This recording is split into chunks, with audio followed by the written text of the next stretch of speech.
یہ اپنی انفارمیشن کے مطابق دلی میں فیض الہی مسجد کے باہر جو کارروائی ہوئی ہے اور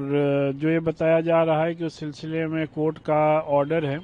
تو بہتر طریقہ یہی تھا کہ پہلے جو بھی کنسرنڈ پارٹیز ہیں ان کو ایڈمنسٹریشن کو بٹھا کر کے ان سے بات چیت کرنے کے بعد جو بھی قانونی اور جو بھی قانونی راستہ ہے اور جو بھی کورٹ کا آرڈر ہے اس کو پرامن طریقے سے عملی جامہ پہنانا چاہیے تھا، لیکن ایسا نہ کر کے جس طریقے سے ڈائریکٹ بلڈوزر ایکشن ہوا ہے اس سے لوگوں میں کہیں نہ کہیں ہیجانی کیفیت پیدا ہوئی ہے۔ بہرحال جو بھی اس میں اگر کسی نے وائلنس کیا ہے تو اس کے سبھی لوگ سخت الفاظ میں مذمت کرتے ہیں، لیکن اس سلسلے میں اس بات کو بھی یقینی بنانا ضروری ہے کہ کسی بھی بے گناہ کے خلاف کوئی کارروائی نہ کی جائے اور وہاں پر جو جتنی بھی کنسرنڈ پارٹیز ہیں ان کو بٹھا کر کے اس مسئلے کو پرامن طریقے سے حل کر لیا جائے۔ اور میری سب سے یہی اپیل ہے کہ ہر طریقے سے امن امان قائم رکھیں اور قانون کو ہرگز کوئی بھی ہاتھ میں نہ لیں۔ یہ اتفاق ہے یا سازش ہے کہ جب روڈ چوڑیکرن کا معاملہ آتا ہے یا جام کی کوئی صورتحال سامنے آتی ہے تو خبریں یہی کیوں نظر آتی ہیں یا سنائی دیتی ہیں کہ مسجدوں کے تعلق سے یا مزار کے تعلق سے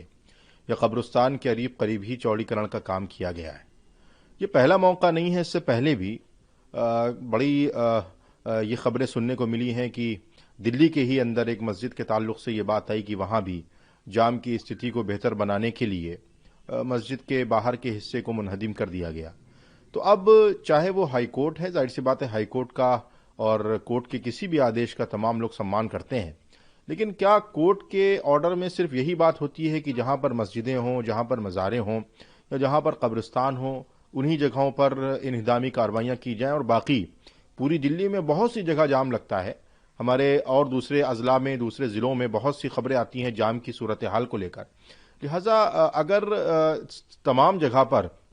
ایک ہی پیمانے کے تحت کارروائی کی جائے تو اس پر کسی کو اعتراض اور شک اور شبہ نہیں ہوگا۔ جہاں تک پتھراؤ کا تعلق ہے تو یقینی طور پر قانون کو ہاتھ میں لینا اور قانون کے ساتھ کھلواڑ کرنا، کانسٹیٹیوشن نے یہ کسی کو بھی اجازت نہیں دی ہے، لہذا جو لوگ دوشی ہیں یقینی طور پر ان کو تو ٹارگٹ کیا جائے، لیکن نردوشوں کو اس پورے منظر عام پر خاکہ بنا کے اگر ان پر کوئی کارروائی کی جاتی ہے تو یقینی طور پر یہ ناانصافی ہوگی، اور مجھے لگتا ہے کہ اس سے ہم سب کو بچنے کی ضرورت ہے۔ بڑے افسوس کی بات ہے، مسجدوں کو پوری طریقے سے ٹارگٹ پر لیا جا رہا ہے، مسجدوں کو نشانے پر لیا جا رہا ہے۔ روڈ چوڑیکرن اور صفائی کے نام کے اوپر مندر، مسجد، گردوارہ، امام باڑہ، سینیگاگ، چرچ، اس کو جو ہے پوری طریقے سے چھوڑ دینا چاہیے، کیونکہ یہ آستھا کے کیندر ہے۔ جہاں تک کہ روڈز کی بات ہے کہ روڈز کے اوپر ٹریفک جام ہو رہا ہے، تو جہاں تک میں سمجھتا ہوں کہ پورے ہندوستان میں ٹریفک کا ایک ہی حال ہے، جو حال لکھنؤ میں ہے وہی کانپور میں ہے، وہی الہ آباد میں ہے، وہی بنارس میں ہے، وہی دلی میں ہے، وہی ممبئی میں ہے۔ سوال یہ ہے کہ جس طریقے سے کارروائی کی بات ہو رہی ہے، میرے خیال سے کارروائی ان لوگوں پر ہونا چاہیے ہے جن لوگوں نے باقاعدہ ہستچھیپ کیا اور پوری طریقے سے پتھر بازی کی ہے۔ بے خطا اور نہتے مسلمان جو پوری طریقے سے کسی اس میں ملوث نہیں ہے، اگر ان کے اوپر کارروائی کی گئی تو یہ ایک انصاف اور نیائے نہیں ہوگا۔